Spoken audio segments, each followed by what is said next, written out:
नमस्कार, सभी को राम राम। आज के इस वीडियो में मैं आप सभी का स्वागत करती हूँ। आज के इस वीडियो में हम पढ़ने जा रहे हैं शोध। शोध शब्द की उत्पत्ति कैसे हुई, उसका अर्थ क्या है, परिभाषा और स्वरूप क्या है, वह जानेंगे। और साथ में ही विद्वानों के अनुसार शोध की परिभाषा क्या है, उसे भी जानेंगे। सो वीडियो को स्टार्ट करते हैं, श्री गणेश करते हैं आज के इस वीडियो का। किसी भी विषय में शोध प्रक्रिया जो है वह संबंधित विषय की प्रगति और समृद्धि के लिए आवश्यक होता है। अनादिकाल से ही और अब तक भी साहित्य को लेकर बहुत सारी उपलब्धियां हमें प्राप्त हुई हैं शोध के द्वारा। शोध की उपयोगिता को देखें या उसके महत्व को देखें तो किसी भी विषय में ज्ञान को विस्तृत करता है, समृद्ध करता है। ज्ञान या फिर विज्ञान की अज्ञात सामग्री को ज्ञात करना या फिर ज्ञात सामग्री का शोधन करना यानी कि उसे सुधारना शोध कहलाता है। मानव सदैव से ही एक अध्ययनशील प्राणी है। उसमें हर समय कुछ नया सीखने का, कुछ नया खोज करने का जिज्ञासा होता है। शोध कार्य के पीछे मनुष्य का यही स्वभाव दिखाई पड़ता है। शोध साधना है जिसे कठिन तपस्या से ही प्राप्त किया जाता है। जब सच्चाई अज्ञान के तले में दब जाती है तब मिथ्या की परत दर परत उस पर चढ़ती चली जाती है। जब सच्चाई व्यक्ति को पता नहीं होता है तो लोग उसके विषय में बहुत सारी बातें करते हैं जो कि मिथ्या होती हैं। वही मिथ्या उजागर हो जाती है और वह झूठ फैलते फैलते बहुत फैल जाता है। शोध इन्हीं परतों को यानी कि झूठ और मिथ्या को हटा करके, अज्ञान को मिटा करके ज्ञान का पता लगाता है और विश्व को सत्य से परिचित करवाना ही शोध का काम है। तो ज्ञात तथ्यों का पुनः निरीक्षण, पुनः परीक्षण शोध द्वारा किया जाता है। तथ्य शोध में अनिवार्य और आवश्यक है। प्रत्येक तत्व का निज स्वरूप है यानी कि अपना अपना स्वरूप है।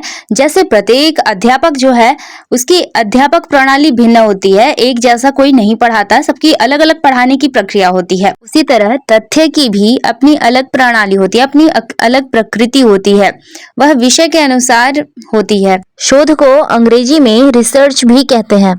शोध को बहुत सारे नामों से जाना जाता है या फिर उसके पर्यायवाची शब्दों को अब जान लेते हैं। अनुसंधान, अवशोषण, गवेषणा आदि भी इसी कहा जाता है। वहीं मराठी में इसे संशोधन कहा जाता है। शोध उस प्रक्रिया को कहते हैं जिसमें शोध पूर्वक प्रयत्न से तथ्यों का संकलन कर सूक्ष्मग्राही यानी कि सूक्ष्म से सूक्ष्म तथ्य को बुद्धि से उसका निरीक्षण विश्लेषण करके नए तथ्य को ज्ञात किया जाता है यानी कि जाना जाता है। अज्ञात वस्तुओं, तथ्यों और सिद्धांतों के निर्माण को ही बोधपूर्वक क्रिया के द्वारा किया जाता है जिसे शोध कहा जाता है। शोध शब्द की उत्पत्ति अब देखते हैं। शोध शब्द जो है संस्कृत का बना है।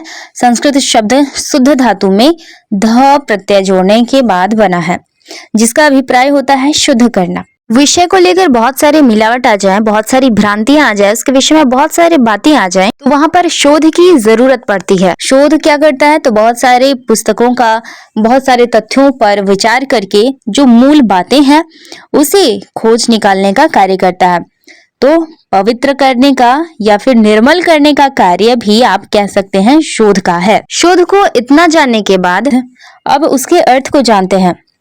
तो शोध उस प्रक्रिया को कहते हैं जिसमें शोध पूर्वक प्रयत्न से तथ्यों का संकलन कर सूक्ष्मग्राही बुद्धि से उनका निरीक्षण विश्लेषण करके नए तथ्यों को ज्ञात किया जाता है।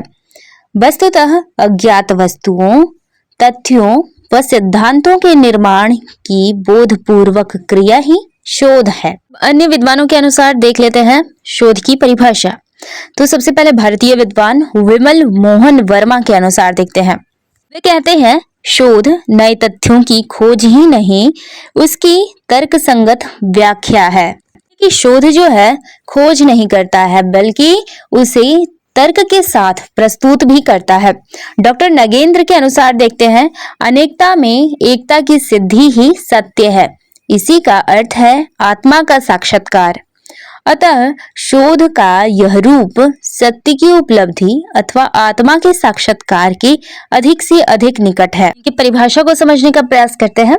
इन्होंने कहा है कि बहुत सारी जब बातें बनती हैं, अनेकता होती है किसी विषय को लेकर, तो उसमें एकता जो सत्य है उसे एक करने का कार्य शोध करता है और इसे ही उन्होंने आत्मा का साक्षात्कार कहा है।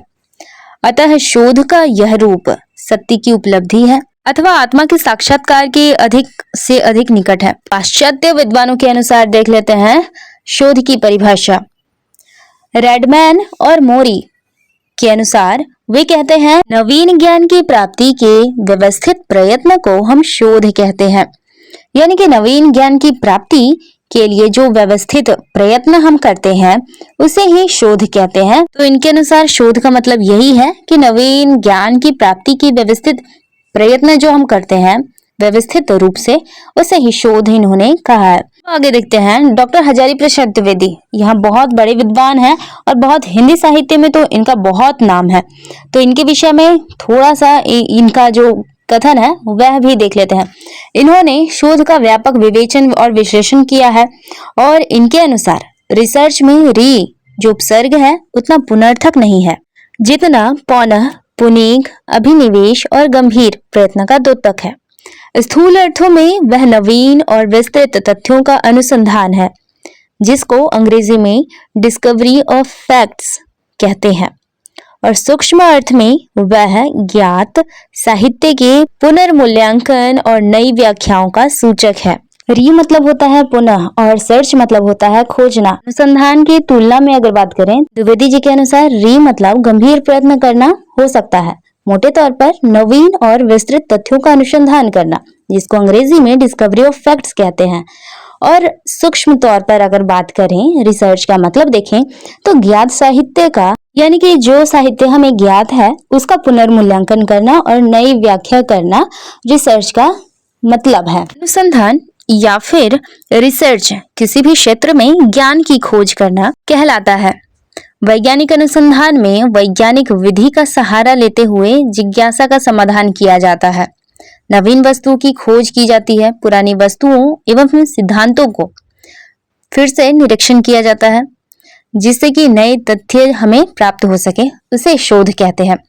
तो इसका सामान्य सा मतलब यही हुआ, शोध उस प्रक्रिया अथवा कार्य का नाम है जिसमें बोधपूर्वक प्रयत्न से तथ्यों का संकलन होता है। सूक्ष्मग्राही और विवेचक बुद्धि से उसका अवलोकन या विश्लेषण करके नए तथ्यों और नए सिद्धांतों का उद्घाटन किया जाता है। शोध में बहुत सारी प्रक्रियाएं होती हैं, जैसे कि साहित्य समीक्षा करना होता है, समस्या की पहचान करना होता है, विषय का चयन करना होता है। तो ये सारे काम जो होते हैं शोध में किया जाता है। तो एक बहुत लंबा प्रोसेस है शोध में। तो शोध जो है बहुत सारी प्रक्रियाओं से गुजरता है और फिर बाद में अंत में ज्ञान का जो है और नए सिद्धांत का वह खोज करता है। इस तरह आज की इस वीडियो में हमने शोध क्या है, शोध का अर्थ क्या है, उसके पर्यायवाची शब्दों को जाना, विद्वानों के अनुसार उसकी परिभाषा को देखा। तो आज के इस वीडियो में बस इतना ही। मुझे उम्मीद है कि आपको जरूर समझ में आया होगा शोध का क्या अर्थ है। आज के लिए तो बस इतना ही, लेकिन इस टॉपिक से अंत में एक प्रश्न पूछूंगी, शोध का पर्यायवाची क्या है? इसका उत्तर आप कमेंट में लिखिए और वीडियो अच्छा लगा होगा तो सब्सक्राइब करिए, लाइक करिए और शेयर करिए। आज के इस वीडियो में तो बस इतना ही। फिर से मिलेंगे नए वीडियो में नए टॉपिक के साथ। तब तक के लिए जय हिंद, जय भारत।